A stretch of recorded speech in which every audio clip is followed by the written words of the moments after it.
going to be able to hear me over top of the rushing water here, but this here is just a little dam of sorts that the golf course put in place here so that they had a reservoir to pump and irrigate the golf course with. You can see the golf course off in the background over there. But it's filling over this quite heavily. This is most water I've seen run through in here. Of course, I don't think there's anybody alive that's seen more water than this one through this little creek here.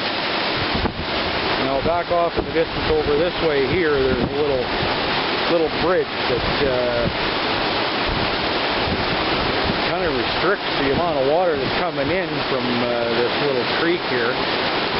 Believe me, if that bridge gets washed out over there, there'd be probably about a third again the amount of water here. That bridge is actually holding some water back right now, which probably isn't a bad thing. But this is really amazing. I've never seen an amount of water like this around these parts. Let's look at the boiling. I estimated from, just using my eye, at the elevation of this little pond here,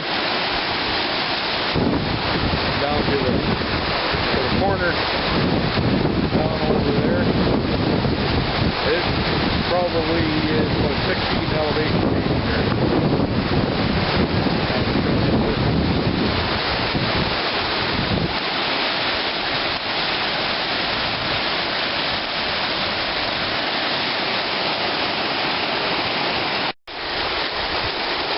So here we are at kind of the headwaters, so to speak, of this little rapids that I just showed.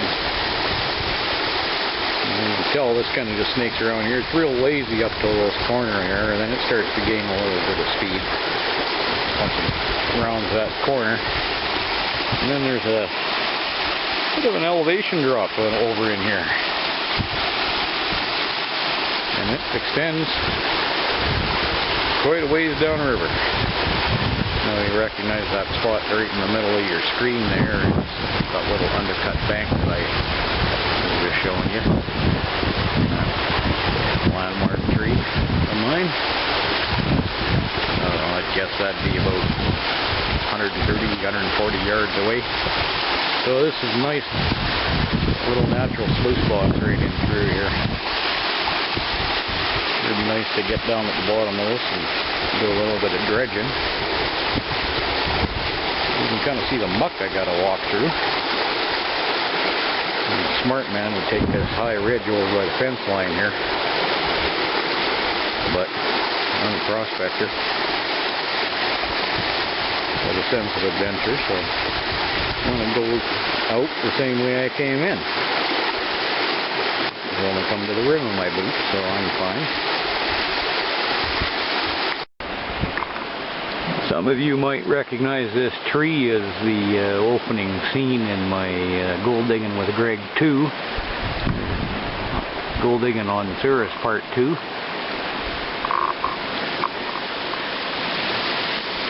Yeah, that's just a little landmark for me. I was just in here and I was just looking at how much this little section of this river right in here, this creek, it just looks like a natural sluice box if I ever seen one. And this little exposed part over here kind of intrigues me with all the layers you can see in there, of all the different stratifications of materials that have accumulated over the last tens of thousands of years, whenever the last glacier walked through here. Glaciers walk, that is, I don't know. But this is a really nice little spot right in this spot here, tucked in between two hills.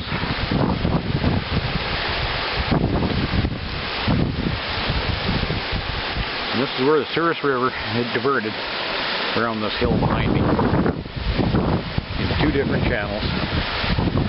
One went off this direction over here, and another Well, back over this way here is the current basin of the Souris River.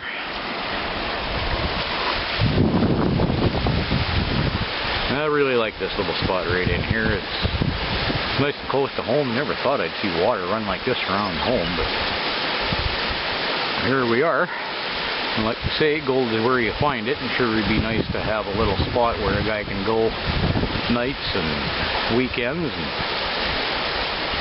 hone your practice and do a little bit of panning, maybe a little bit of high banking if I can get some approval of the landowner and stuff. I don't know, I had some buckets downstream here I left here and a shovel. I lost one of the buckets. I don't know if I'll end up finding it later this year downstream when the water goes down, or if it's over in the lake now. I don't know. But kind of got skunked out here today. Didn't even get a pan full of material to work through here, but I had a nice walk, enjoying the sunshine, the birds singing, and fresh air, and a little bit of exercise. And I retrieved my shovel in one of my buckets anyway, and I just wanted to come out here and see what all the high water was about, and see what it does when it's flowing through here like it is. They say this is a once in 150 year floodwater, so there you go. This is about as good as you get when it comes to trying to imagine what it's like when the high water is around. Now I don't have to wonder. I've seen it for myself, and I've documented it, and I've got it on videotape I can reference just about any time. So when I come back in here over the summer, I've got something to reference by.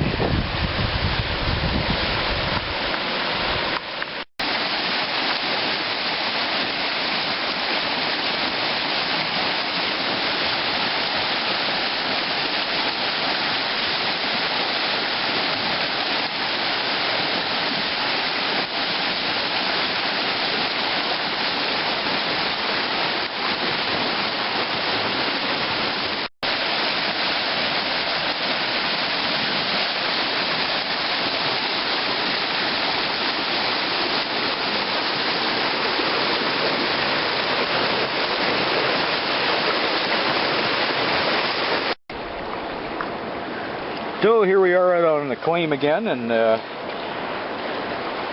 I've gotten some materials just right from this little sandbar that's in here, and I set up the high banker. I originally came in here yesterday. I packed everything in thinking that I might be able to get in and do a little bit of dredging.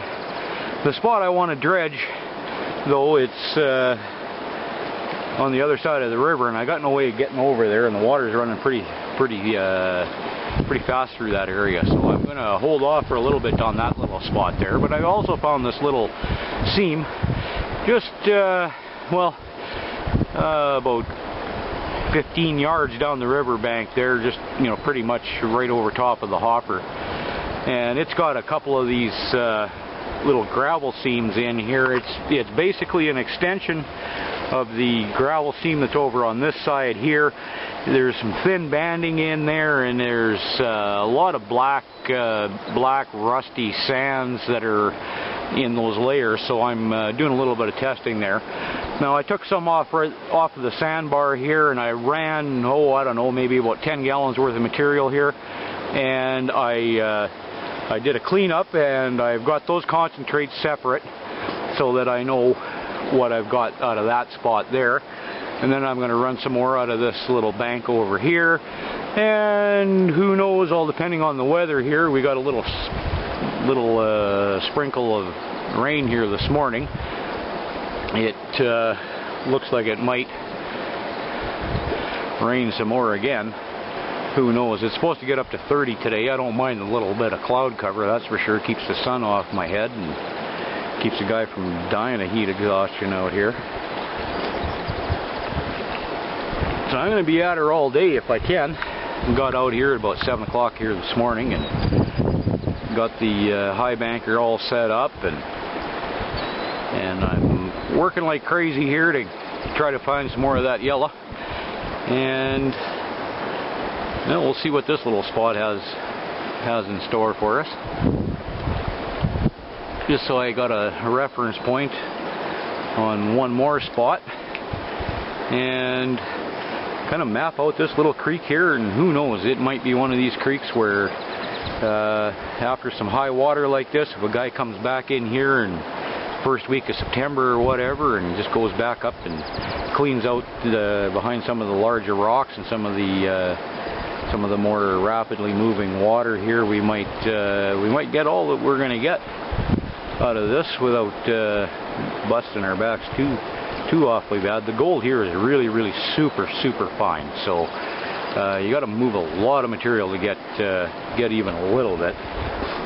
So I want to try to get it down to a dull roar here, so I know what this little creek here is going to offer me for some work. So it'll be a spot that I suspect it's going to be after every high water year, come back in here in the late fall when the water is down, and I can set up my high banker and just cherry pick behind some of those boulders and whatnot, and that might be our best efforts, or the best return for our efforts. So, but we don't know that until we test every little spot and every little chance that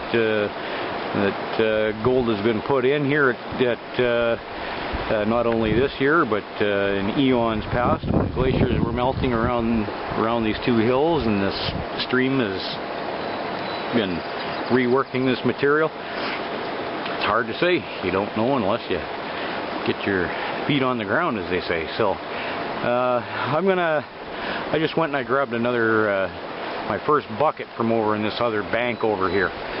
It's a little bit higher than the bench. It's up about 3 or 4 feet, so it's a little bit easier on the back than digging out of a hole 3 feet below your feet. But we're going to run some of that material.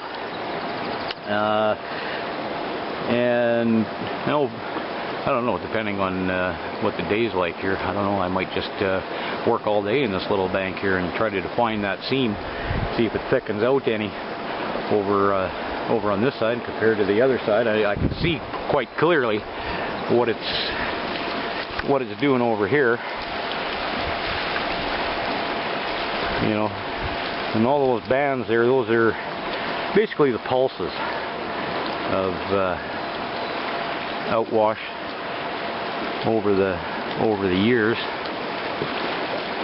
and we'll see what I can get figured out for this side here, if it thickens out or if it even thins out, or multiple bands in here, and see if I can kind of get an idea, a picture in my head of how this little drainage worked over here. There's a hill back behind me to my left, and this little bank here is kind of a high spot right now, but back in the day it was the river bottom. So we'll see what it holds. You don't know until you dig it, so that's what I'm going to do. So we'll talk to you a little bit later.